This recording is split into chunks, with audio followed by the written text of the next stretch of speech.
Hey everybody, this is Kathy Podwell, Judy from Night of the Demons, and you are listening to Tommy Throwback Kovac on Splat from the Past. He tells great jokes. He's a great guy.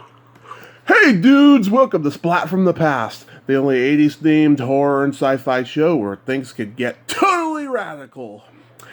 Now today, I will be welcoming a very talented actor. You all know him from Pet Sematary, Brad Greenquist. Brad Greenquist was not only in that movie, he was also in the Bedroom Window, Mutants in Space. He did a lot of TV movie remakes of like The Yearling, In Cold Blood, and lots of other stuff. And I'm having him on the show today to talk about all of that. He's a very talented actor, like I said, and it's going to be wonderful to talk to him. He's going to be my first guest from Pet Sematary. Finally, I was able to locate someone. So yeah, here is my interview with Brad Greenquist. Hello. Hey, Brad. Welcome to the show, sir. How are you today? I'm good, Tommy. Good to hear your voice. Good to meet you, kind of, finally. Yes. Thank you. Likewise. This is such a great honor. Thank you for taking the time today. Oh, it's my pleasure. Hey, I'm going to try to put you on speaker. Is that going to work okay? Oh, yeah. That's perfect. Okay. Hold on one second. Okay. There. Can you hear me okay? Yes, I can. Okay, great. Great. You know, I'm really bad with this tech stuff, so forgive me. Oh, no. It's fine. It's fine. So going back in time, did you gravitate toward acting early on in your childhood? Not at all.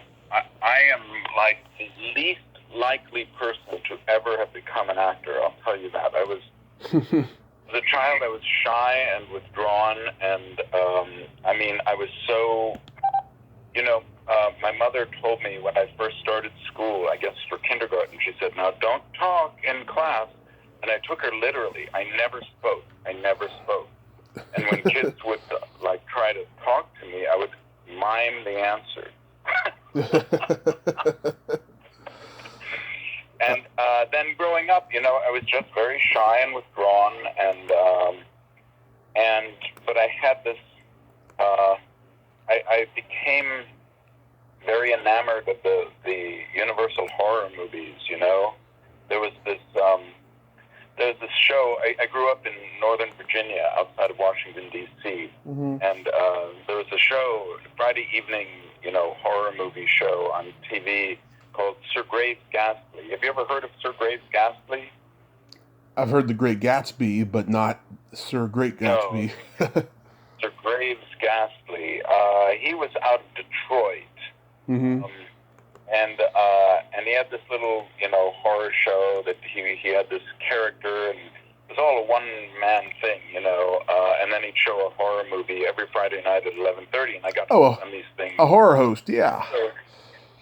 So I would, I was very hooked on the Frankenstein movies. I saw all of those, the Universal Frankenstein movies, and Dracula, werewolf movies, Wolfman of London, all of that stuff. So I was crazy about that, and that, of course, led into, those Saturday afternoon TV showings of the Japanese monster movies, Godzilla and Rodan and all of those things. So I was, hooked on all of that. Mm-hmm. And then at some point it switched, like it was like a flip of the switch, and I was suddenly crazy about silent comedies, Buster Keaton and Charlie Chaplin and all of that. I kind of lived in those worlds, but I didn't venture out. And then, in high school, the very last semester of high school, I actually auditioned for a play, and I got it, and I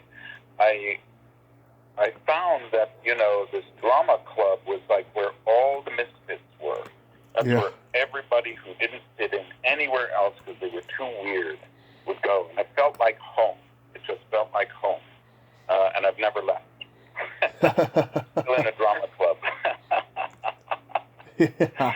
So no, I had, and as far as acting goes, I had to learn everything. everything. I had no natural inclination for it. I had no skills. I had no talent. It's all been learned from rock bottom, amazingly. Mm-hmm. So did you end up in New York?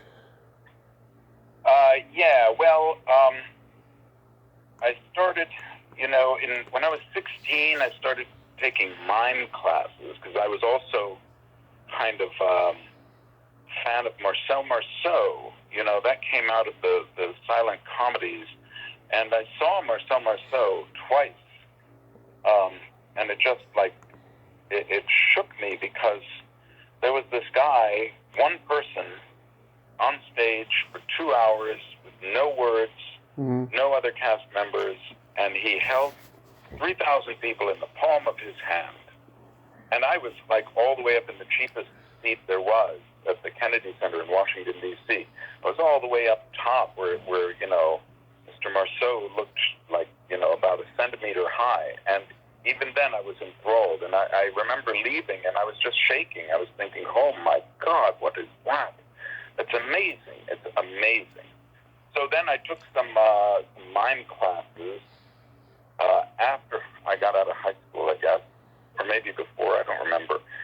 So took mime classes around town, and then I went to a university in Richmond, Virginia Commonwealth University, and eventually I went there, and they had a good theater program. It was a BFA program, so I didn't have to take any math classes or chemistry or anything like that. It was all rehearsal and performance. Stuck around in Richmond a short while after that, and then I moved to New York. That was in 84. I moved to New York. Did you study with any prominent teachers out there? Yeah. In New York, I landed in Michael Moriarty, the actor Michael Moriarty, taught classes. I don't know if you know who he is. He was a star back then. Law and Order, The Stuff, Troll. I've seen him in lots of stuff. Yeah, Troll. Q, the giant. Q, the winged serpent. Yeah. And Holocaust. He was in the miniseries Holocaust. He was brilliant. Cool. Stop the Rain. Yeah. Yeah, and a lot of stage work as well. So he taught, and I had seen him in a play in Washington, D.C. called Whose Life Is It Anyway? And that was another moment where I was like, man, I've never seen acting like that before in my life. I couldn't figure out what it was. And then he was on some talk show, a local talk show that week, and he talked about teaching. And I said, okay, if I get to New York, that's I'm going to find him and I'm going to train with him. So I did. And he had classes in his apartment on 58th Street in New York. And I trained with him for, I'd say, about 10 years. Nice. So every week. In between, there were other classes, but nothing that struck me as strongly as his teaching and mentorship. He was an amazing, amazing teacher, unlike anyone I've ever seen before. And then, after that, I was in New York, and then eventually went to L.A., and I trained with with people out in L.A., and I still take classes from time to time, believe it or not, because there's never there. You never arrive. You're never as good as you want to be, so you find teachers that have something to offer you, that challenge you, and, so I still find, wonderful teachers. Ian Tucker I was with him for about 8 years here in L.A., and then Joan Darling and Susan Angelo, a lot of great teachers. So that's kind of, I feel, I've still got this insecurity. I still feel like that kid that was so shy and withdrawn and didn't know how to act. So I'm constantly taking classes to reassure myself. Yeah. Did any of the students in Michael Moriarty's class go on to become successful too? Yeah, many have worked. My friend Peter von Berg worked. Oh yeah. Do you know him? I don't know him personally, but I know his work. Yeah, and oh boy, there's few others that had pretty good careers. I can't remember their names right now because it's been so long. But yeah, there are a number of the people I trained with who had gone on to have, full careers like myself. Nice. So I'm going to mention movies and TV roles you did. Tell me anything you remember. Uh-oh. Okay, go ahead. Mutants in Paradise. Oh, you would choose that one. Have you seen that? Yes, I've seen every bad movie, every good movie known to man. Yeah, that was a student film. Mm-hmm. And that was shot in Charlottesville, Virginia. And I did that, I think, shortly after I had graduated from Virginia Commonwealth University. And it was in the summer after I graduated. And, it was a fun movie to do. It's just a bunch of people, a bunch of students from UVA making a movie. And, it's very silly and corny and kind of has some charm about it, But I remember it very affectionately and that it was a lot of fun. It was also hard because nobody really knew what they were doing. But we had a good time making it. Did you have that boxing scene? I don't know if you remember. I had that boxing scene with Boom Boom Mancini. Yeah, I was going to ask, did you have any interaction with him? Yeah, because he was trying to teach me how to throw punches, and which I didn't want to learn too well. We hung out, on the set the few days he was there, and I worked with Edith Massey, from the John Waters films. Man, she was great. She was so sweet, so kind. Yeah. So I only have affectionate memories of that time. It was fun. It was a lot of fun. And nobody was getting paid much of anything really. So it was all just a student film basically, except it had a little more money than student films in Virginia had at the time. Yeah, and Anna Nicholas, she just got back into the industry. She's been working, I see. Oh, really? Oh, yeah. She was in it for a while, and then she was not for a while, I think. And now she's back in, I guess. Great. Yeah. Good. The bedroom window. Yeah. Oh, bedroom window. That was my first big job. Here's what happened. So I came to New York. Well, I actually landed in New York on New Year's Eve, 1983. I had already rented an apartment, and I drove up with a friend of mine. We dropped my stuff at my apartment, and then we went down to Times Square and did the whole big shebang, the New Year's shebang, 1984, and then I got back to my apartment at 5 in the morning, and then the next day, another friend called me and said, "Oh, come on, we're going to a party in the Dakota." He knew somebody who lived at the Dakota, which is where John Lennon lived and Jack Lemmon and all those big celebrities. And, a closet in that place was as big as my apartment. Yeah. And, and it was like a great welcome to New York City, I'll say that. And then I was there for a year. I was training with Michael Moriarty, and then I booked a Broadway show without even having an agent. I managed to book a Broadway show. It bombed out of town, came back, did another show, and then I managed to get an agent, and this was one of the first auditions he sent me on was for this movie called The Bedroom Window, and I booked it, and it was a lead role. Have you seen it? I've seen every movie you can possibly imagine. Oh, great!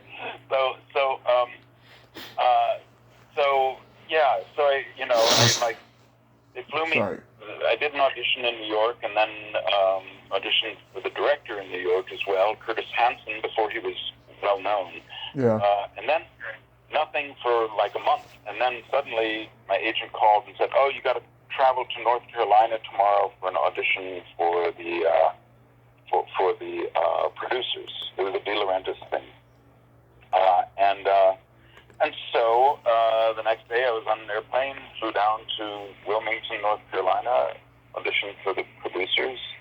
Got back the next morning, I had the job, and I was gone 3 days later for 9 weeks on the movie. Great fun doing that. Elizabeth McGovern and Steve Gutenberg, they were great. And Curtis Hanson was, he didn't tell me much to do. He kind of left me alone, which was very nice. Yeah. And that kind of put me on the map, playing that rapist, that bad guy. It really put me on the map. And then, then I just had to stay there on the map, which has not been so easy through the whole career. Yeah. It did a lot for me. It bumped me up into the next level where the competition is very, very, very, very fierce. Yeah. So, yeah, I wish more people knew that movie because I'm very proud of it. I'm very happy with my work and the result of the whole thing. Yeah, it's a pretty good movie. Steve Gutenberg is a great guy. Years and years ago, before social media, I sent him an email from his website, and he replied me back, and he was great. And I wish I still had that email. Yeah. It was like... Yeah, he was really sweet. I remember we would have breakfast together very often, and he would always... I was pretty new to the business, and he would sit across from me, and he, always had this great optimistic look about him, and he was always joking around. He was a lot of fun. But then he'd always say, "You know what? You never know which job is your last. You never know when you're not going to work again." And I was like, "What do you mean? You're a star." And he's like, if you just don't know. You don't know if this might be my last job. I don't know. Yeah. That is kind of the business. Now, at this end of the whole thing, I understand exactly what he means, Mm-hmm. Artists don't have it made. They have to stay there. And a couple of flops, feature film flops or TV flops, and you're kind of done, Yeah. It's hard. It's very, very, very, very hard. It's a hard business. Very hard. So, it's, what it is? It's a business. This business is a daily fencing match with disappointment. And if you can get through a day with only a few scratches, you're doing great. You just don't want to get run through by disappointments, rapier, and then leave the business. That's what you don't want to do. But you get through every day, and the best you can hope for is to just be a bit bloody. Yeah. There's an optimistic look at it, isn't there? Exactly.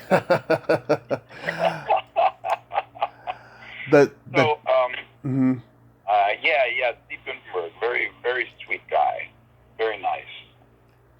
How about The Chair? Oh, The Chair, and I guess you've seen that too, huh, Tommy? Yep. Yeah. I need to start telling my guests how old I am and that I've seen everything because I keep getting that a lot now.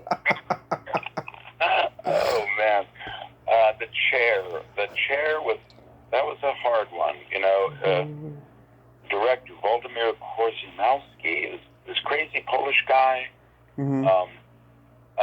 and it was a low budget movie. It is what it is, It's tough.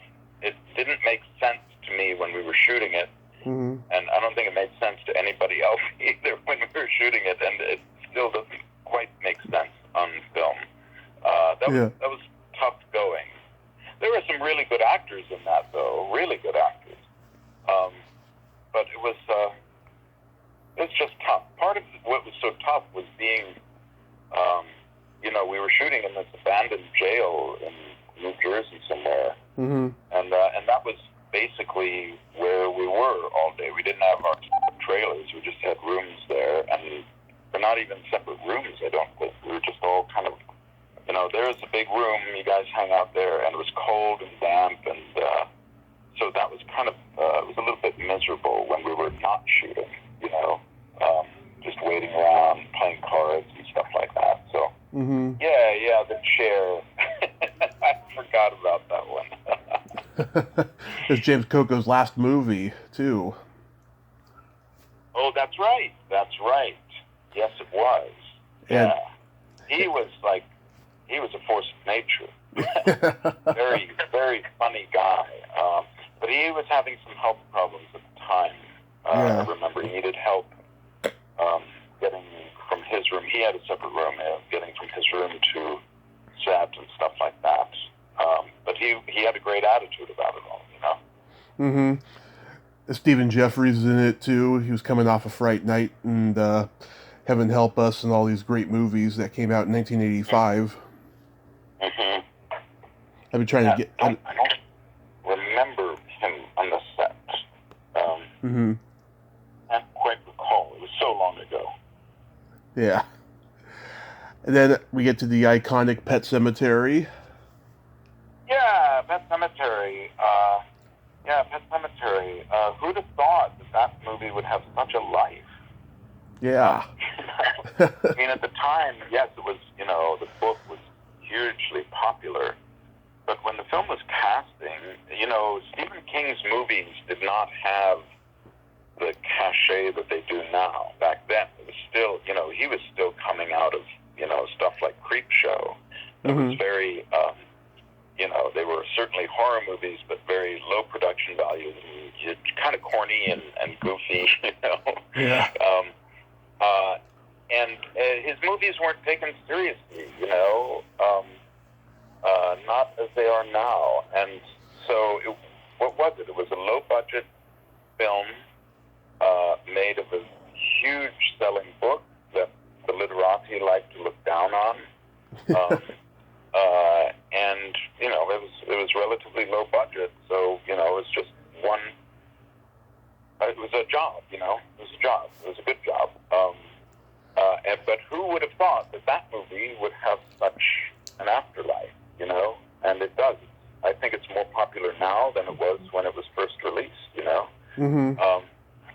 And the shooting of it was, it was lovely. It was really lovely. I loved working with Mary Lambert. I had always hoped we could work on something together again. Hasn't happened yet. Yeah. She was really terrific on the set. She had such a good eye for these shots. And the cast, I got along really well with everybody. The makeup was long. It was like 4 to 5 hours to get into that makeup and another 2 hours to get out of it. So that's, just about a full day of work. Just being in the makeup chair. But the makeup guys, David Anderson and his assistant, John Blake, they were great. We had a lot of fun. And sometimes, sometimes I would just sleep while they were putting those applications on and putting the blood on and drawing all those veins. They hand drew all those veins on me every time. And they'd have continuity photos and all of that, but it was just little paintbrushes painting those little veins, on my face, on my neck, on my arms, hands, legs. That was a lot of work for them. And they did a great job. And working with Fred Gwynne, oh man. Yeah. We didn't have scenes together, but he was such a sweet and giving man. We would often, have lunch together. The lunches there, though, I gotta say, I couldn't, if I was in makeup, I wouldn't sit with the cast, because one time, early on, I got my lunch, we were having spaghetti, and I sat down, and everybody on the brain side of my head, where the brain was coming out, the blood was, they all got up one by one and moved to another table, and they were like, I'm sorry, I just can't eat my spaghetti seeing your brain is coming out like that. And so after that, if I was in makeup, I would just go to my trailer and have my lunch alone, because it was just too upsetting for everybody. Yeah, I was reading that they all didn't want to be around you. Yeah. But, if I was not in makeup, like if I had just arrived at the set or was about to leave, then I'd usually sit with Fred, because he had such great stories and he's such a nice guy. And we'd sit there and laugh and laugh and laugh, you know. Yeah. And Denise and I got along really well.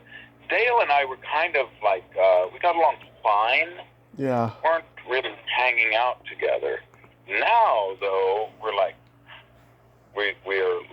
really, really tight with each other, you know. I mean, he's living in Pennsylvania now.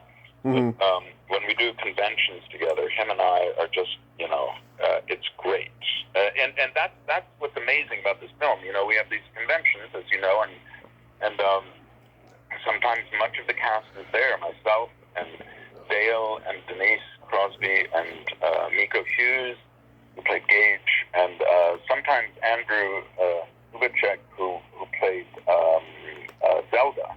Yeah. The five of us together, and we get along so well. There's like no weird stuff. We just laugh and have a great time.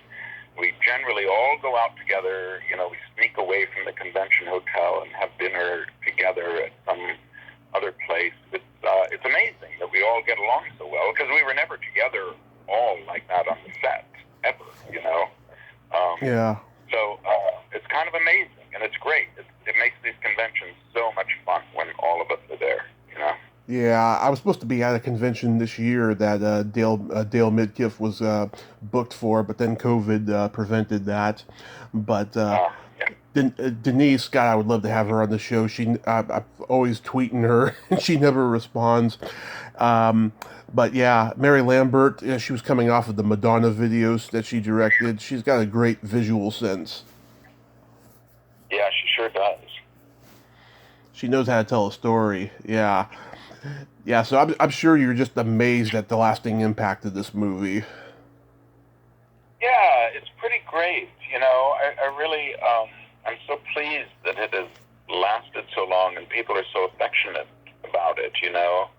And doing the conventions is, these fans, they're so kind and they're so sweet. You know, when I first did them, I was like, yeah, this is weird. Why do people like this movie? What's that all about? And am I selling out and all of that stuff? But, you know, it took like 10 minutes and I was over that, because everybody's got their thing that they're kind of crazy about in a good way. And a lot of people, it's about horror movies, which is terrific. It's great.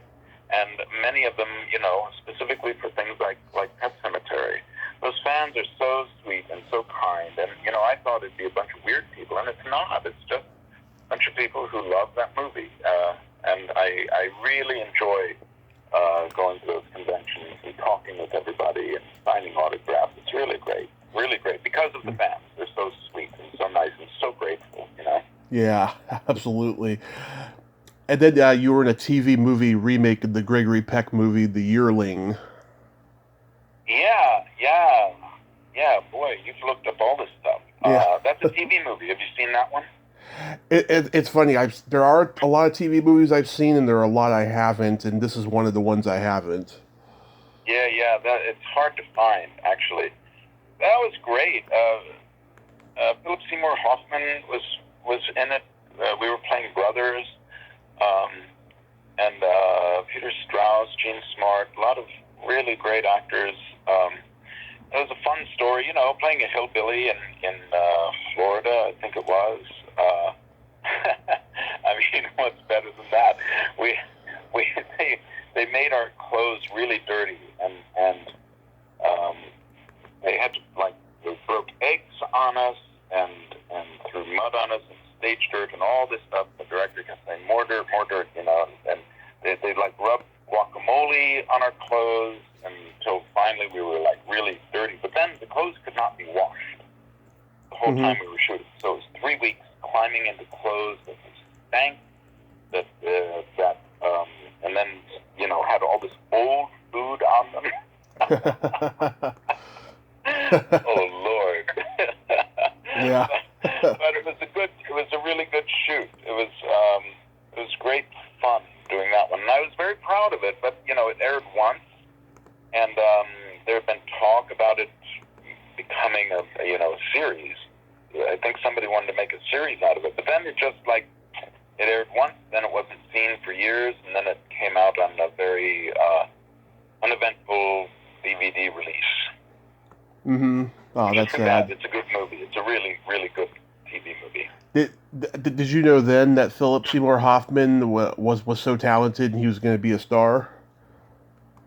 Well, he worked a lot at that time. Mm-hmm. He worked quite a bit, and he was quite fearless. Mm-hmm. He had no screening mechanism. He couldn't.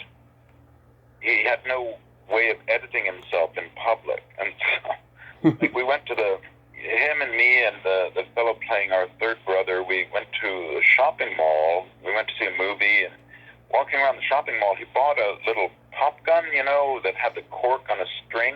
Mm-hmm. You fire, and that cork would go out, and he would just go up to complete strangers and shoot them. And they'd jump and they'd look at him and he'd go like, it's so very fun. He had no screening mechanism, and I think that was really good for his acting. He got into a lot of disagreements with the director over things. I don't know specifically what they were about. I just stayed out of that. But him and I got along quite well. But at the time, you don't know who's going to become a star and who's not, because there's so many factors that go into it. I mean, Phil Hoffman could have just by one turn of fate not become a star and still have been as good of an actor as he is, Yeah. It's not like, I've worked with a lot of people who then later became stars, and there's nothing, they don't have a halo around them or any special kind of aura or ability that the other actors on the set don't have.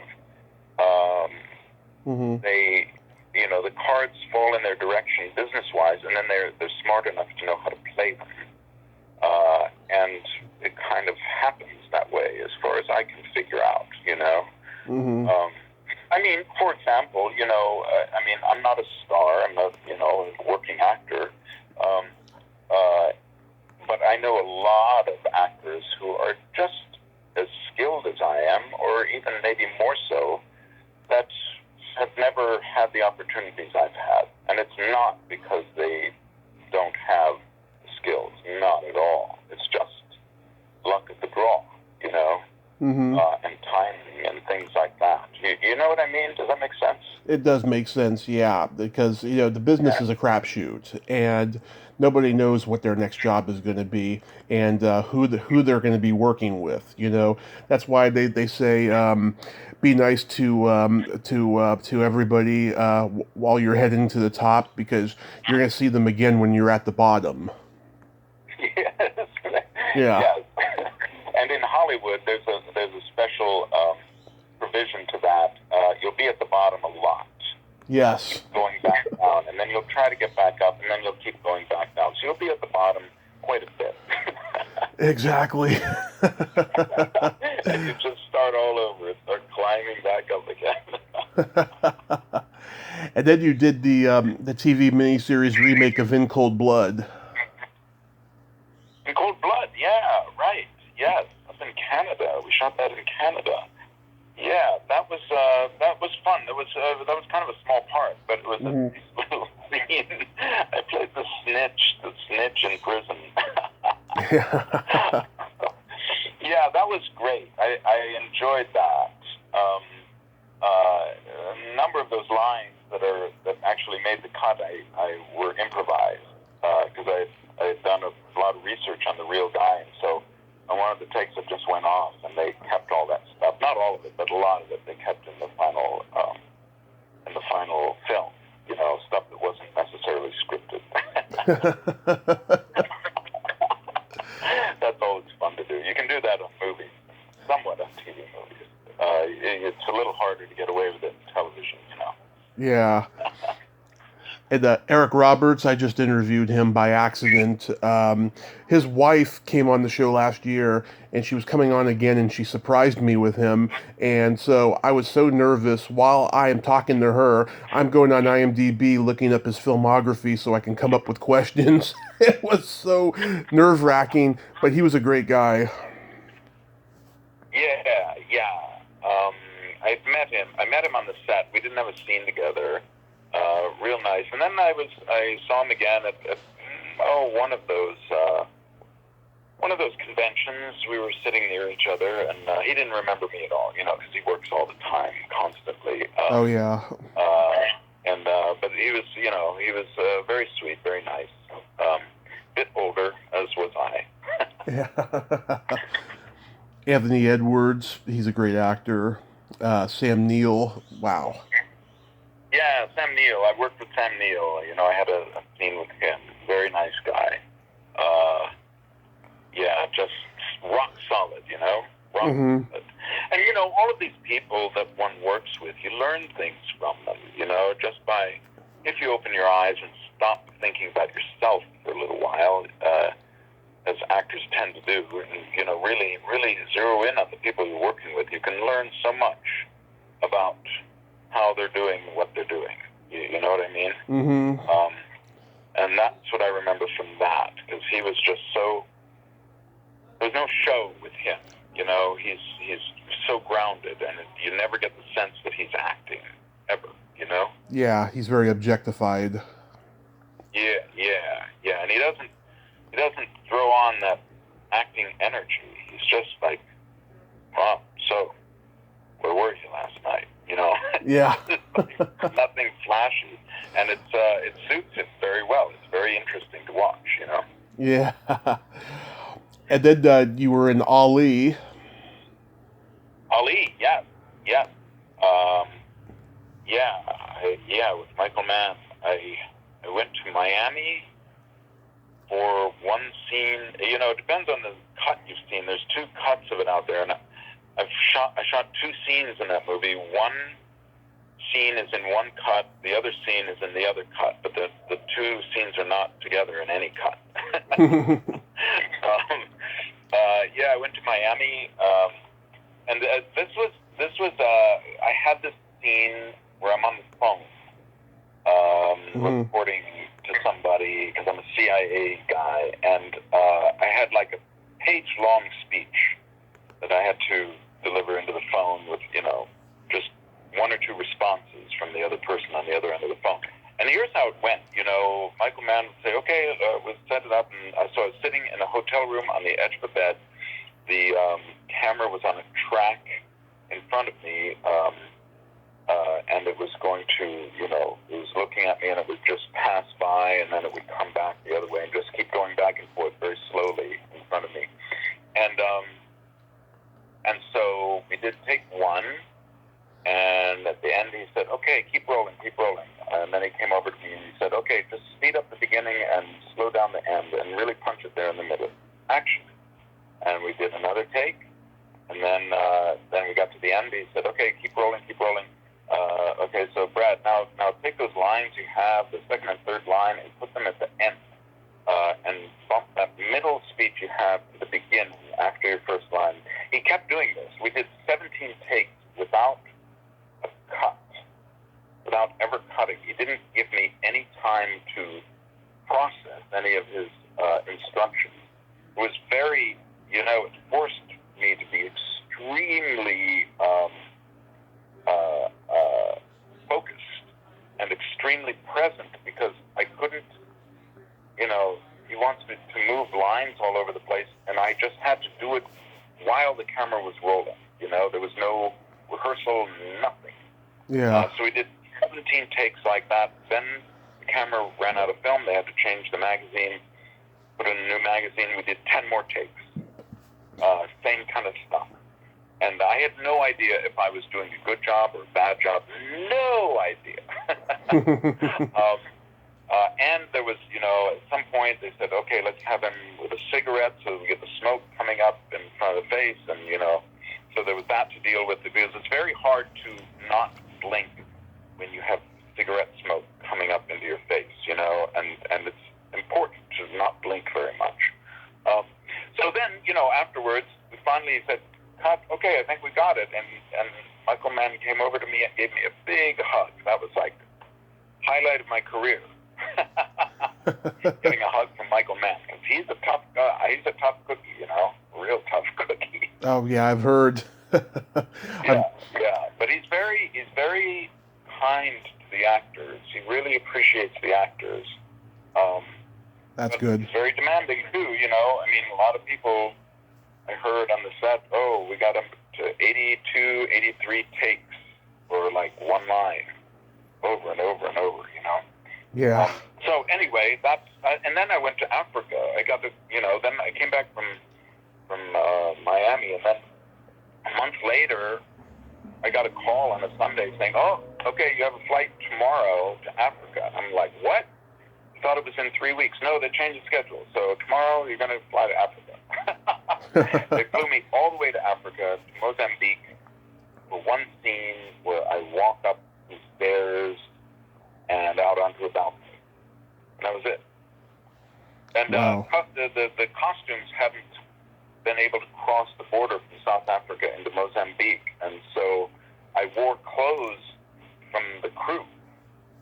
Somebody gave me a pair of pants, somebody gave me a shirt, somebody gave me shoes, I mean, it was just like pulled literally from the crew's clothing that they were wearing right then.